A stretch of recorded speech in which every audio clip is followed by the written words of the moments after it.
It's Monday, January 7th, 2019, and I'm your host, Paula Hersey. On Barnstable Today, we talk about the importance of returning the yearly town census, learn more about the short-term rental tax, and get some winter pet safety tips. First up, municipal news and notes. If you log on to the town's website this week, www.townofbarnstable.us, you will experience a newly organized, mobile-optimized website designed to swiftly navigate you to the information you're looking for, fast. Right at the top of the page, a scrolling marquee will announce important messages, and the quick links section is designed to get you to all the town departments, employment opportunities, financial and budget documents, pay tax bills online, find a department, or join a committee, all at your fingertips. Scroll a bit, and all the important road work updates, new regulations, and town press releases are under In the News. One of Channel 18's favorite features is the meeting calendar. Click a date, and all of the meetings scheduled for that day and their agendas magically appear. You can even watch meetings on demand or live at the links for Channel 18. The remainder of the front page has all the resources and links you need to do business, find a school, check out a program at the Senior Center here in the town of Barnstable. Check it out. Let us know if we missed something. The yearly town census is coming to a mailbox near you. Why is it important that you fill it out, sign it, and send it back? Ann Quirk, Town Clerk, explains. Sign it and send it in, says Ann Quirk, Town Clerk. That's the census we're talking about. Ann, you're back with important news for our residents. It's census time. It is census time, and you should be seeing those coming out in the mail soon. Okay, so within the next couple of weeks, folks will see those census. Let's start with, they're not the same as a federal census, right? They're different. They are very different. The federal census will be 2020, and they'll be door to door. People will come out knocking on your door, and some of them have a very long, can't think of the word, sorry, having a little brain. Protracted. It's a long form that they right. need to fill out. So it's much more information than what we use. All we're asking for, are you still there? Okay. Who's in your household? And just sign it on the bottom, please, and send it back to us. And send it back. So there's a couple of things going on with this census and the importance of it. The first off is what some folks might have noticed during the primary and elections this year is that they weren't on the voting rolls. How does that work? Well, it's state law that we do, it's a mandate that we send the census out. Right. If you don't respond to the census, then I have to make you inactive on the voter list. And we try to reach you, we try to get in touch before we do this, but if we can't reach you, then that's the next step, and that's according to Mass General laws. Right. So if you don't sign it and send it, we're going to just keep repeating this, sign it and send it back, then you, going into elections for or even town elections can be off those rolls, and you won't have a chance, well, you'll have a chance to vote, but it won't be as smooth a process as you're used to. Correct. You will not be able to just go in and give your name and your address and get a ballot. You're going to have to go and talk to somebody else. Show them that you actually still live at that address so that we can update everything on your census and get you back on the voting rolls. Right. So the census, it's asking for your street address, it's asking how many kids. Why do you want to know how many kids? They're not voting. Well, that's a good question. The kids are important so that we know what we have to have for our schools. How many seats do we need in a first grade class or a kindergarten class? Or gee, has this family moved in and now we have new students going into the middle school or the high school? It's all important information.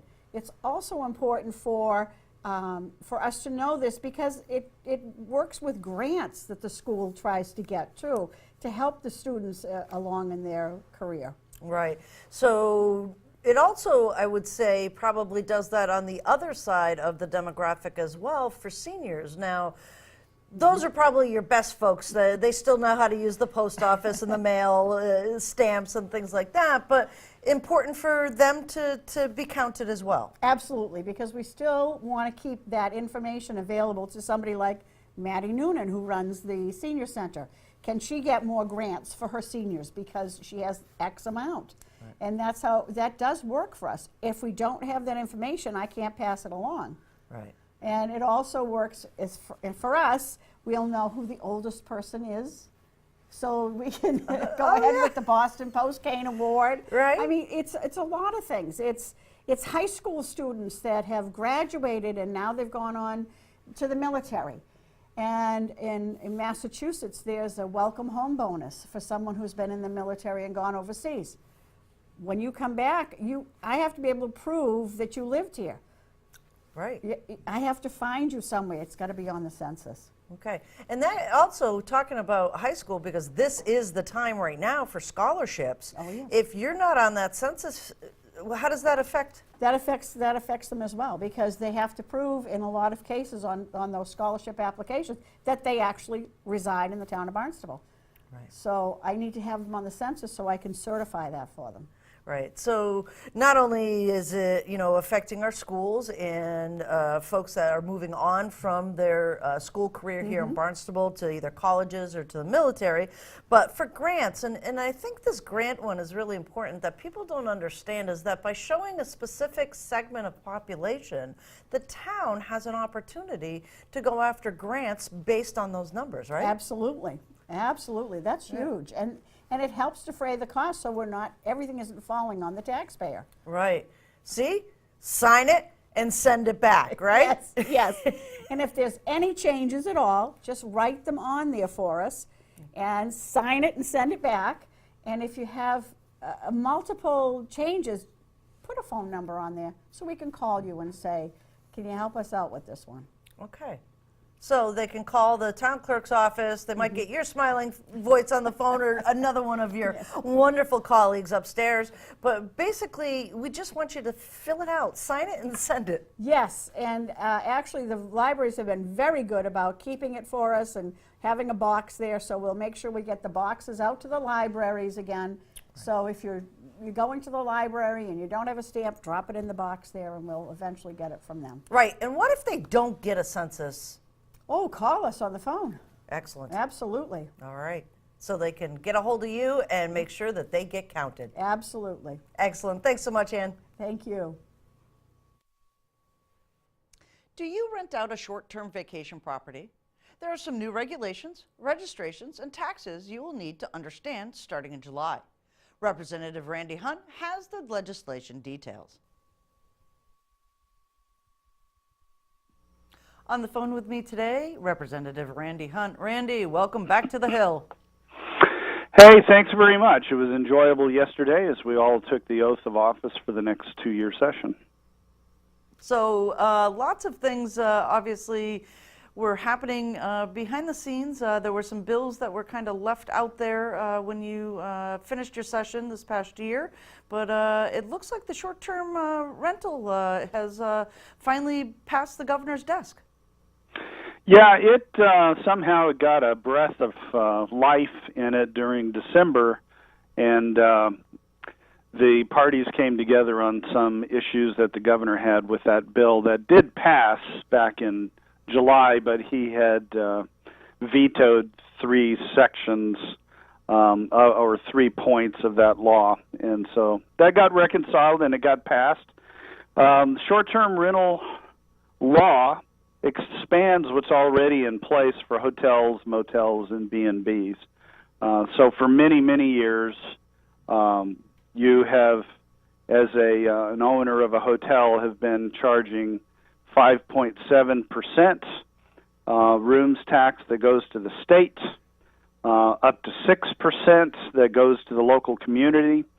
4 of our communities on Cape Cod have 6%, which is the max. And the rest of them, I believe, have a 4% tax on rooms. And so that's the way it's been for a long time. But with the introduction of a lot of private rooms and houses that have been rented via Airbnb across the state, this is not a Cape Cod issue, by the way, solely. What's been happening in Boston is people have been coming up to Boston and buying these multifamily tenements and turning them into de facto hotels via Airbnb. And this created a huge problem, particularly in the North End, where there is a lack of apartments to start with, and many of these apartments have been converted into short-term rentals. So I think that precipitated the expansion of the room tax from hotels, motels, and B&Bs out to other short-term rental contracts. So this rental tax, is paid by the consumer as they come to stay at one of these places, either a private home or a room out there. What happens to that tax money? Do the local communities retain that? Does it go back to the state? How does it work? Yeah, it's a combination. So a component of the tax is used by the state. It's put into the general fund. That's the 5.7% piece. The up to 6% does get returned back to the community where the hotel is located, and which will be the same case under these short-term rentals. So if you rent a house, just make the numbers easy for the math. For $1,000 for a week, there would be a short-term rental tax of 5.7%. That's $570. I'm sorry, $57. It's $1,000. I'm thinking 10,000. So $57 would go to the state. 4% or 6%, depending on the community that you live in, would go to the local community, so that's $40 to $60. And then in this bill that got passed, there's a second component that's unrelated to the rest of the state, and that is there is a 2.75% excise for money that will go into a clean water trust fund to be used by all of the participating communities in Barnstable, Dukes, and Nantucket counties. And that money represents, over a period of 30 to 50 years, the financing of about $1 billion of the $4 billion that's projected that we are going to have to spend on infrastructure for wastewater, according to a federally and state-approved plan called the 208 plan.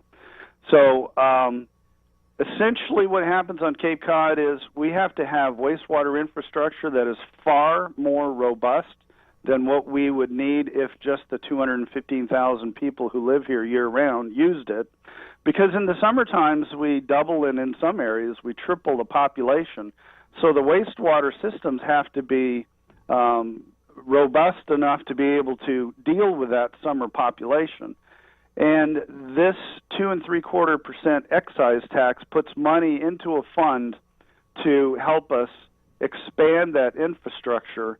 And of course, because the tax, as you pointed out, is being paid by the renters, not by the people that own the properties, all of that money is other people's money. This is also going to apply, this 2.75% excise, on the existing rooms tax that the hotels, motels, and B&Bs pay or remit, as well as the expanded piece of this.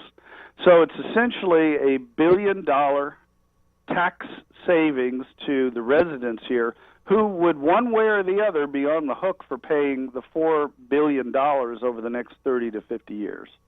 Right, and this definitely is helping some of these municipalities deal with this issue, finding revenue to make the changes in the infrastructure, to build out new infrastructure is an expensive process. Digging in the ground is never cheap.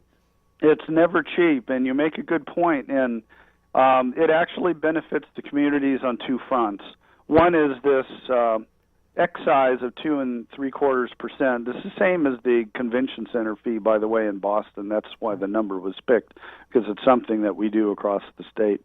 But that's part of the money that goes into the trust fund that can be used by the communities that participate.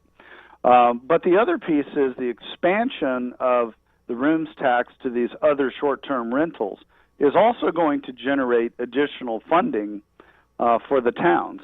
In Provincetown, for example, we think that additional piece, not the trust fund money, just the expansion, will amount to somewhere around $1 million.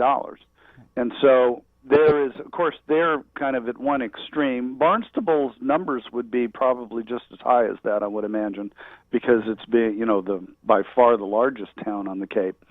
And so the towns would benefit by having that 6% or 4% that they charge apply to a larger number of rentals, and therefore that money will increase. And I hope that they earmark that money for the things that they really need. Infrastructure is, wastewater infrastructure is certainly one of those. Exactly. I think, nobody likes to hear the word new taxes, but in this particular case, keeping Cape Cod's waters special so people come here is really vital to our existence. It's crucial, and the $4 billion estimate, and who knows what it's going to cost, over the next 30 to 50 years to actually do all of this stuff. But let's assume that that's a reasonable number, and it's been studied, so it's better than the $8 billion estimate that we had before we did this plan. That $4 billion it's not optional. It's not like we can say, we're not going to do this. We have to do this. If we don't follow that plan, we'll end up getting sued in federal court, and we'll have another MWRA on our hands where a judge says, here's what you have to do and here's the timeline.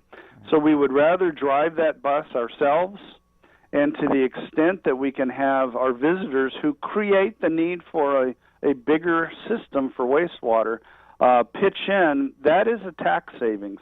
There's no option. People have to understand that.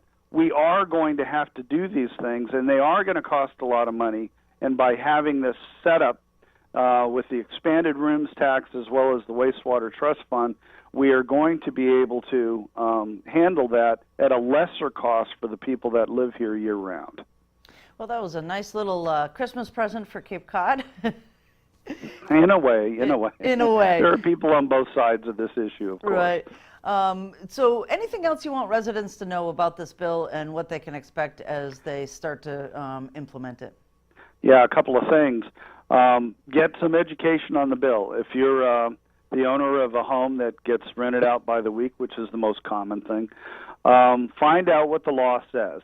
It goes into effect for contracts that start, the beginning date of the contract starts on July 1st or later. So any of the earlier rentals, you don't have to collect that tax. Another thing is it has $1 million insurance requirement. That is sometimes available through like a service like Airbnb, and or you might have to just do that yourself to have at least $1 million of liability coverage. You have to register your property, and if you're one of the people, and I have a number of as clients who rent out space for 14 or fewer days per calendar year, so that's up to 2 weeks, but not more than 2 weeks, you don't have to collect the tax. You still have to register, but you don't have to get the insurance. You don't have to report that income, nor can you report your expenses. And that's an income tax law for federal and state. So there is an exemption for people that rent up to 14 days.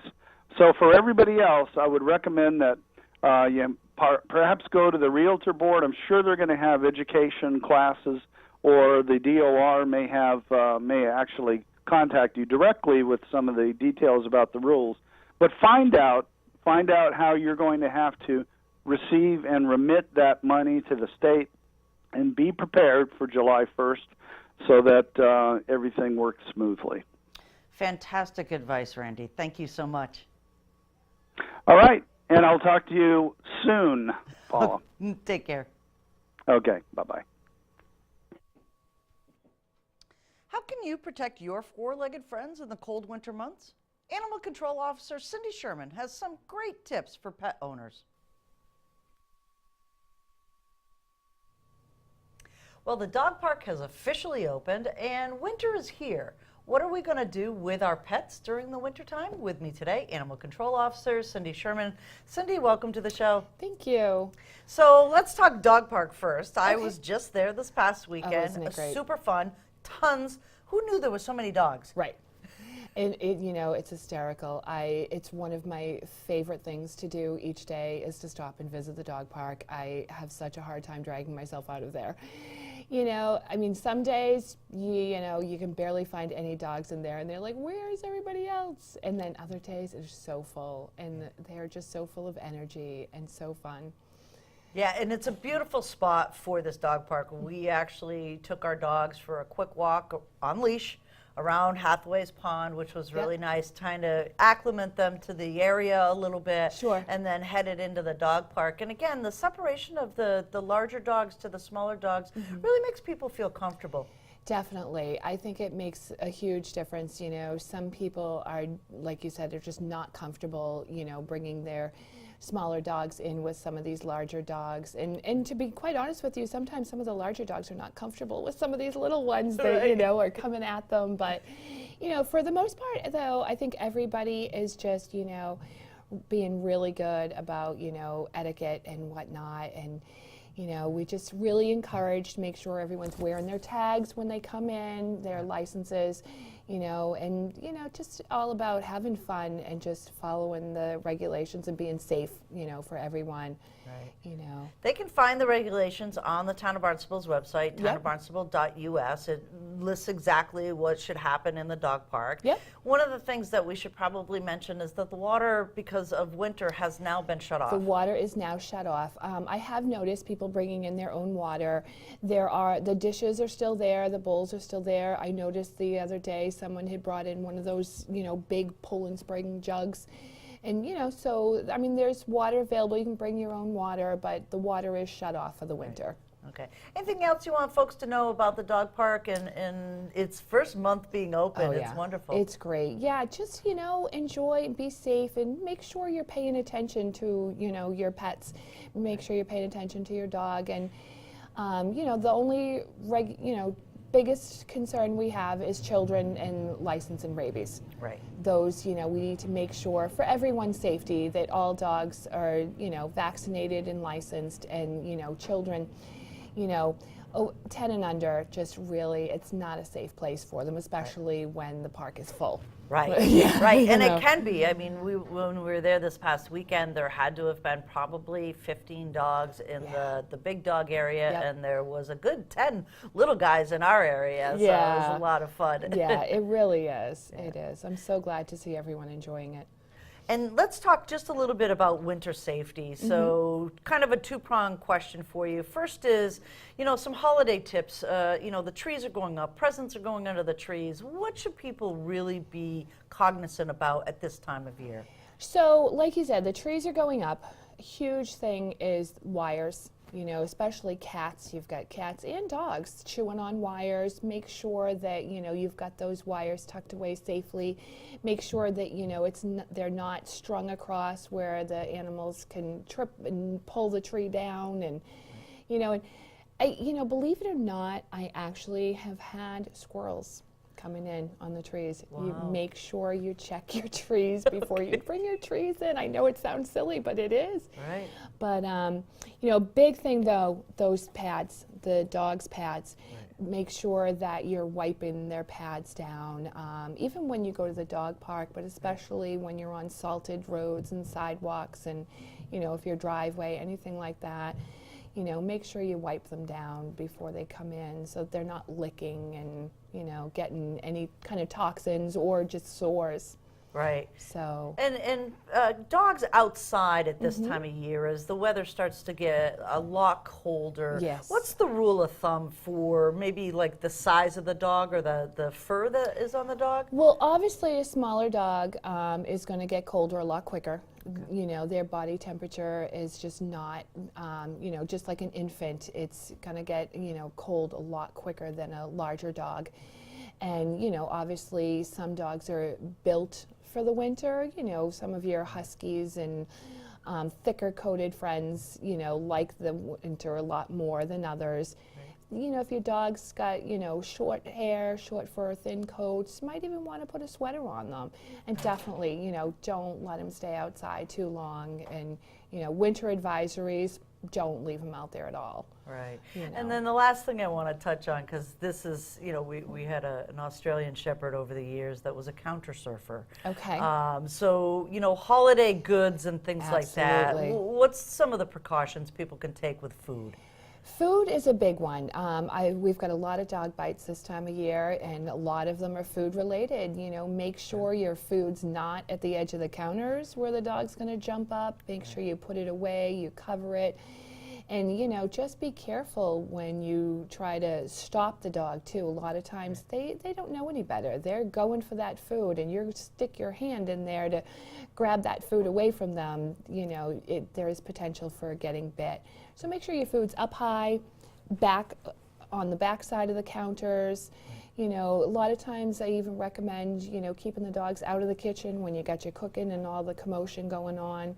Right. And So- one of the things I always caution people, because we learned by mistake, is don't put food under the tree. Oh Wrapped. gosh, no, absolutely not. That They is will unwrap the present. Oh, absolutely they will, So, do not, definitely, whether you wrap it or, it's in a box, they smell it, they'll find it. Right. Exactly. And Yeah. and chocolate is really toxic to dogs. absolutely. So boxes of chocolate and things like that are really Absolutely. Be dangerous. very careful about that. Yeah, don't leave box of chocolates lying around anywhere. Excellent. Dishes or boxes, watch the candies. Right. Anything else you want folks to know about the season? Just enjoy and have fun, and just, make sure you're paying attention to where your pets are and what they're doing. Excellent. Thanks so much, All Cindy. right, thank you. Here is a look at things to do, places to go, and people to meet. Did you make a resolution to help your community this year? A perfect chance to start is tomorrow at the Barnstable Police Department's Blood Drive with Cape Cod Healthcare. The Bloodmobile will be at the Finney's Lane Police Station parking lot on Tuesday, January 8th from 10 to 4 p.m.